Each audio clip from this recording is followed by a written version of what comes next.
In theory, there are only 4 styles of parenting. Authoritarian parents are controlling and demand obedience without considering the child's point of view. Permissive parents are loving but don't exert any control. There are no rules. Authoritative parents are firm but loving. They encourage independence within limits. Neglecting parents are uninvolved and often uninterested in their own child. Recently, a 5th style was proposed, but we will come back to that later. The styles range from controlling and demanding to complete freedom, and from cold and unresponsive to loving and receptive. Each, authoritative, permissive, authoritarian, and neglectful parents have their place. To understand what it means to grow up with parents from each end of the spectrum, we can imagine the lives of 4 children.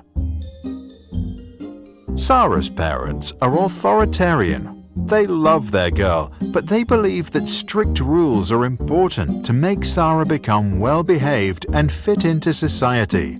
If Sarah cries, she's told to stop. If she talks back, she is sent to the corner for time out. If she forgets to take care of her chores around the house, she is not allowed to play with her toys. Sarah learns that suppressing her emotions and following her duties is the way to get through the day. To get the love of her parents and to avoid making them upset, she becomes obedient. However, because Sarah was never allowed to decide for herself or follow her intrinsic interests, as an adult, she doesn't know what she really wants. She begins living a life that seems perfect to her parents and society, but might leave her unhappy on the inside.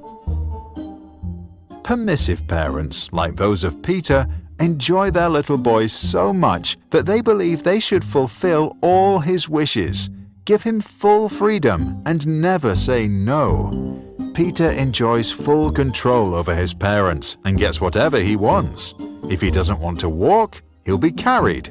If he wants ice cream he gets.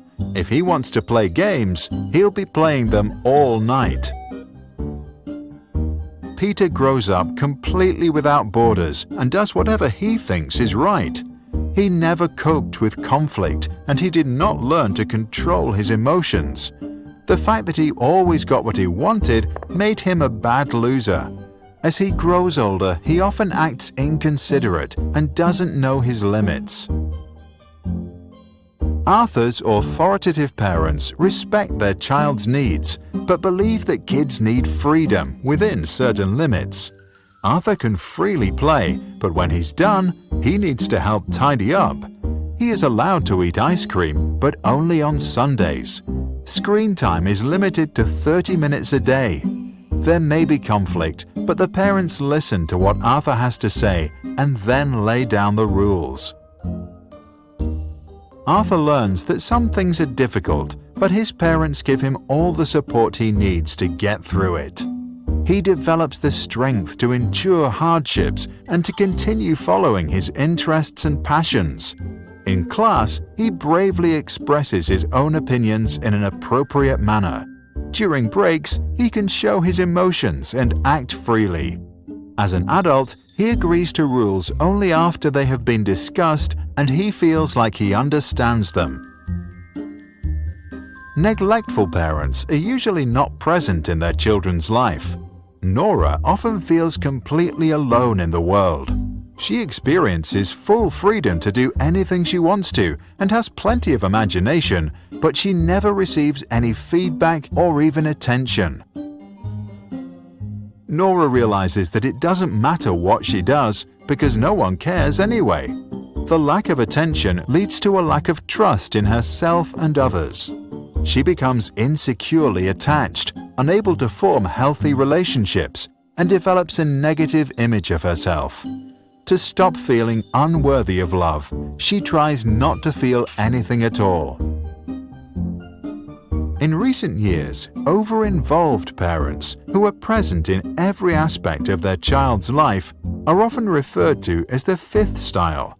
These parents are also known as snowplows.